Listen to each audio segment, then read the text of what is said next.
Welcome back, folks, to another session in our series on the New Testament letter to the Hebrews. In this session, we want to continue where we left off in our study of Hebrews 11. Last session, we looked at verses 1 to 7, and we talked about the faith that is a gift from God at salvation. The Greek word used for this word faith is pistis or pisteo. Ephesians 2:8 tells us, "For by grace are you saved." That's the believer is saved by grace, and that it is a gift of God, not of works, lest any man should boast. So this faith talked about in Scripture here, this saving faith, this faith that each believer has, is a gift from God at salvation. It's defined in Hebrews 11, verse 1 and 3 and 6 as of things hoped for, the assurance. Of things not seen with the physical eye, the conviction. So it's assurance and it's conviction. This faith also brings understanding of truth and reality. This faith is the only way to please God, to gain God's approval. And this faith is rooted in the person of God and in his word and in his promised one, Messiah, Jesus. The Jewish men of old, in Old Testament times, those who had this faith in the promised one and therefore were righteous before God, demonstrated this faith through their actions. Now we continue in chapter 11 of Hebrews, verse 8 to 19, and we see Abraham, the father of the Jewish nation, through whom the promised one, Messiah Jesus, came. Abraham is set forth in Scripture as the Old Testament example of faith. We read of that in Romans 4. As we study these verses, we will discover some powerful truths. We meet Abraham in Genesis 11, verse 26, as the Scriptures trace the family tree of Shem. That's one of Noah's sons. Terah, a descendant of Shem, lived 70 years and became the father of Abram, Nahor, and Haran. Now, Genesis 11, verse 28 tells us that Haran died in the presence of his father Terah in Ur of the Chaldeans. Terah and his family lived in Ur, in the land of ancient Babel, later Babylon. Joshua 24, verse 2 tells us, "From ancient times your fathers lived beyond the river," that's the river Euphrates, namely Terah, the father of Abraham and the father of Nahor, and they served other gods. They were idol worshippers who worshiped different false gods, among whom was the moon god. In Acts 7, verse 2, part of Stephen's defense, Stephen declared that the God of glory appeared to our father Abraham when he was in Mesopotamia, that's in Ur, before he lived in Haran. In context to Acts chapter 7, verse 2, we read in Genesis 15, verse 6, "Then he," that's Abraham, "believed in the Lord, and he," that's Yahweh, "reckoned it to him," Abraham, "as righteousness." Now the grammatical tense for believed, as in believed in the Lord, is past tense. It indicates that Abraham had believed in the Lord or turned in faith to the Lord at some time in the past, before the events of Genesis 15, and that the Lord was calling Abraham to continue to trust him through the challenges he was facing in chapter 15 of Genesis. God, in essence, was saying, just as you put your trust in me as your Lord in the past, so trust me in the challenging times you are facing. This time in the past where Abraham had turned to the Lord in faith was when the Lord appeared to him in Ur, Acts 7, verse 2. Following this, God had made a very important foundational covenant and promise to Abraham in Genesis 12, verse 1 to 3, which God ratified in Genesis 15, verse 7 to 21. Now in Hebrews 11, verse 8, we begin by reading, "By this faith, Abraham, when he was called, obeyed by going out to a place which he was to receive for an inheritance. And he went out not knowing where he was going." So the emphasis here is on Abraham going out. Abraham testified to his faith in the promised one, in the one who appeared to him in the Ur of Chaldees, by obediently going out to a place which he was to receive as an inheritance. Genesis 12, verse 1 tells us, "Now the Lord said to Abram, go forth from your country, and from your relatives, and from your father's house." Abram was told to leave what was so familiar to him and so much a part of his life. He was also told to go to a place he was totally unfamiliar with. In fact, he didn't even know where it was. This place was given to him as an inheritance, a gift of God to Abram and his descendants, the gift of God to his chosen people. Now the Lord tested Abram's faith. Abram obeyed and went out. If you are a believer, you have this faith as well, and God will test your faith. Do not be surprised. 1 Peter 4, verse 12 says, "Do not be surprised by the fiery ordeal that comes upon you for the testing of your faith." As we read, we see this faith being tested more and more in Abraham's life. Genesis 11, verse 9 tells us that when Abram got there, that is, to the land promised, he lived as an alien in the land of promise, dwelling in tents. In fact, so did his son and his grandson, Isaac and Jacob, heirs of that same promise. Genesis 12 to 13 tells us that when Abraham arrived in the land, he journeyed through the land which was experiencing a severe famine. He also experienced strife between Lot's herdsmen and his.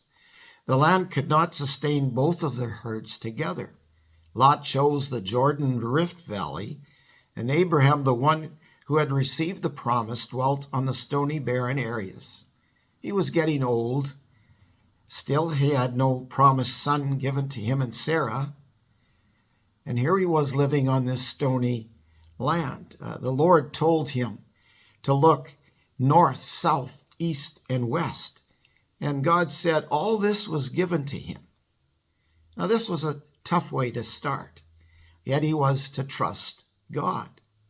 Have you ever arrived at a place in your life believing it was God's will, only to find out that it was not at all what you expected?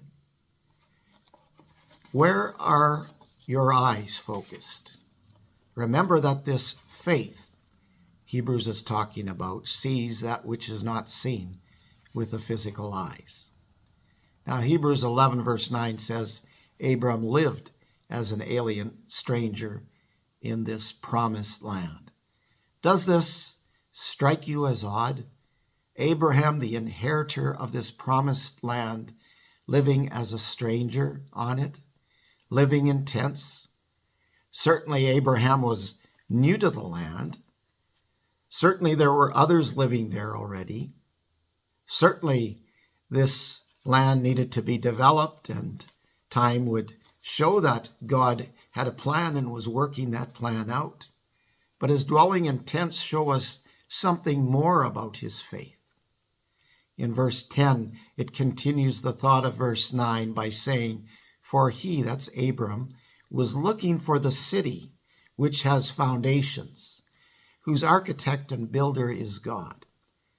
What city was Abram looking for? Well, it says he was looking for the city which has foundations. What kind of foundations is this talking about? Now, the word used here means a foundation stone. Is this a cement or stone foundation talked about here? The verse goes on to talk about the architect and builder being God.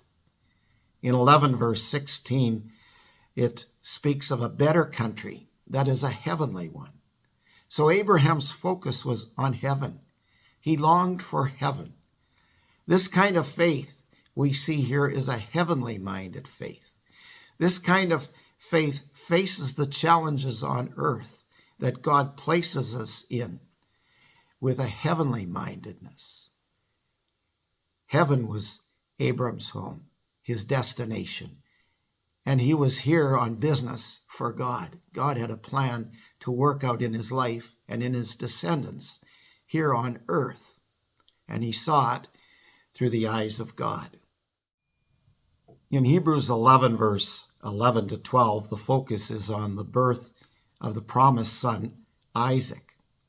And we read, by this faith, Sarah, that's Abram's wife, herself received ability to conceive even beyond the proper time of life, since she considered him faithful who had promised. Therefore there was born of one man, and him as good as dead at that, as many descendants as the stars of heaven in number, and innumerable as the sand which is by the seashore. This is a quote from Genesis 22, verse 17. It's a hyperbole. Even beyond the proper time of life. Sarah was past childbearing years. She was barren.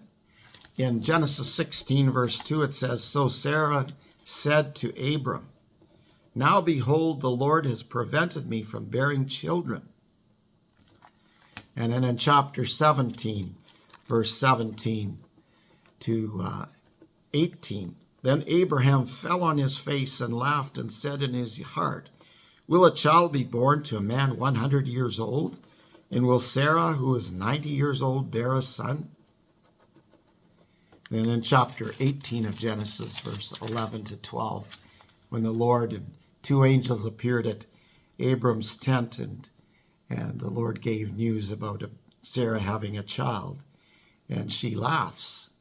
In verse 11 and 12, now Abraham and Sarah were old, advanced in age. Sarah was past childbearing. Sarah laughed to herself, saying, after I have become old, shall I have pleasure, my Lord, being old also?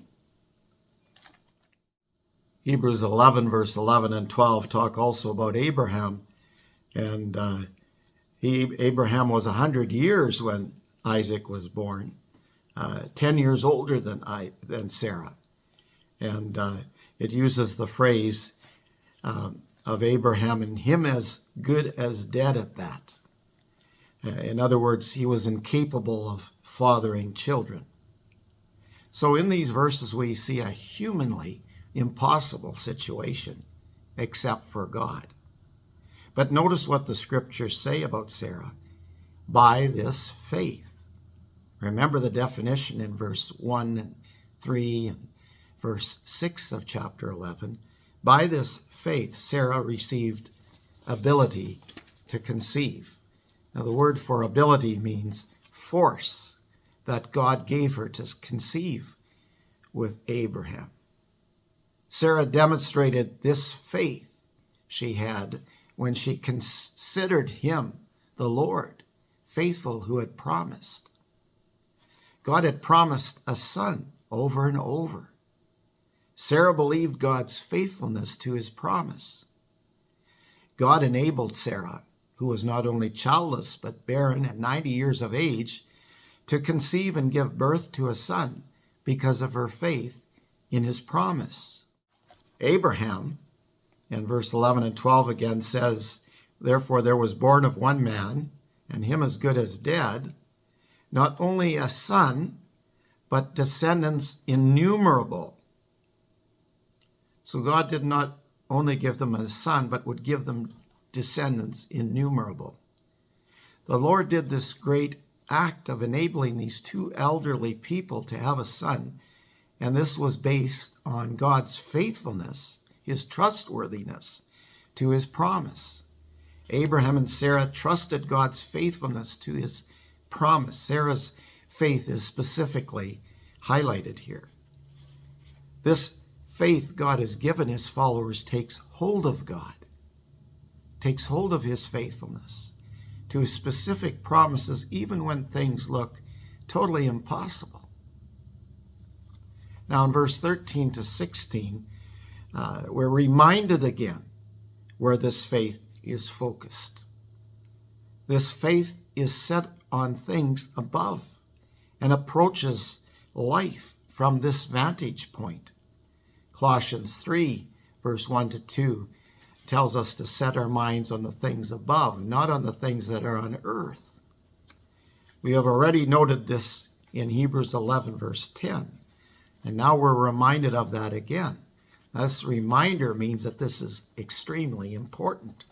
All these Old Testament saints, in particular Abraham and Sarah, who have just been mentioned, died in this faith. They died physically in this faith without receiving the promises, but having seen them and having welcomed them from a distance, and having confessed that they were strangers and exiles on the earth.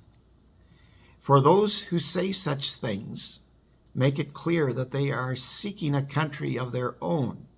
And indeed, if they had been thinking of that country from which they went out, they would have had opportunity to return. But as it is, they desire a better country, that is a heavenly one. So the phrase desire means to stretch forth. They longed for heaven. Therefore, God is not ashamed to be called their God, for he has prepared a city for them. Now we see some very important truths in these verses. First, these Old Testament saints like Abram and Sarah physically died in this faith without receiving, that is, laying hold of, the promises, but having seen them or discerned them clearly, and having welcomed them or embraced them from a distance, from far off. This kind of faith knows that God will keep all of his promises no matter whether I am on earth or not. God's promises are sure. The promises spoken of here were for descendants innumerable. The promises here were for the coming of Messiah, the promised seed through the nation of Israel, and blessing to Israel and through Israel to all the nations. These Old Testament saints like Abraham died embracing this and discerning clearly from a distance that this would come to pass in God's time. Secondly, this faith, as we've seen already, of the Old Testament saints testified here that they were strangers on the earth, that their home was heaven, shows us that they approached life from God's point, from God's standpoint, not humanistically. This is illustrated by Abraham leaving Ur for the promised land instead of remaining on in Ur, turning back to Ur. In the greater sense, Abraham longed for heaven over this earth and trusted God's promises and timing for his promises. And he struck out. He went forth. He faced the situations with the faith of God, confidence in God and God's promises. Thirdly, it tells us that God is not ashamed to be called their God. Now, that's a massive, wonderful statement, that God is not ashamed of them and not ashamed to be called their God. The word ashamed means disgraced, like someone singled out because of they've misplaced their confidence. There are two powerful truths in this phrase. First of all, God is not disgraced or ashamed to be called the true believer's God because of his great love, his grace and mercy through Jesus Christ on the cross. He is both just and the justifier, Romans 3:26. And he demonstrates this. He demonstrates this to the saints of old, to Abraham and Sarah, to us, by saying that he's prepared a city for those who are his. The second point we need to keep in mind here, that's seen in this phrase that God is not ashamed to be called their God, is that we who are believers need to be careful not to be a disgrace or a shame and reproach to the name of God. In the final verses of the passage we're looking at in this session, verse 17 to 19, we come to what probably is Abraham's greatest test of faith. We read, by this faith, Abraham, when he was tested, or when he was tried, offered up Isaac, meaning to bring to, and he who had received the promises was offering up his only begotten son. It was he to whom it was said, in Isaac your descendants shall be called. He considered or concluded that God is able, that God is all-powerful, to raise people, that is, to waken and arouse even from the dead, from which he also received him back as a type or as a parable, as a thing serving as a figure of something else. Abraham was greatly tried by God, probably his greatest test. Here we see the promised son Isaac, who was born against all odds, who was the promised son that finally came after years. This was the one who would carry on the family of descendants that would make up the nation God promised Abraham. They would live in the land God had promised, and great blessing would come through this nation, not only to them, but to all the nations of the world. There was so much at stake here, more than Abraham could fathom. God had promised this. In fact, God had taken full responsibility for this. Now in Genesis 22, Abraham was to take this one and only son of the covenant and bring him to Mount Moriah and offer him up to the Lord. Humanly speaking, how could God do this? If done, this would be the end of everything. God would not condone child sacrifices, would he? The pagan nations would do those things. Later, Israel unfortunately fell so low as to offer their children in the fire. God was not pleased at all with this. God was not unfaithful, was he? We don't know what all went through Abraham's mind, but we do know he was obedient. And here it says that he believed God would and could raise Isaac up, even if this event took place, because God never fails. God would keep his promise. Abraham gave his only son to God, and we know that God stopped Abraham that day. We know that God said that the Lord would provide, Genesis 22, verse 12 to 14.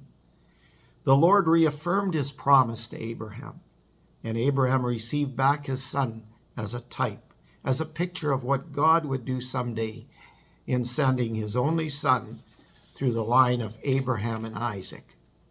Only Jesus Christ could provide atonement for sin.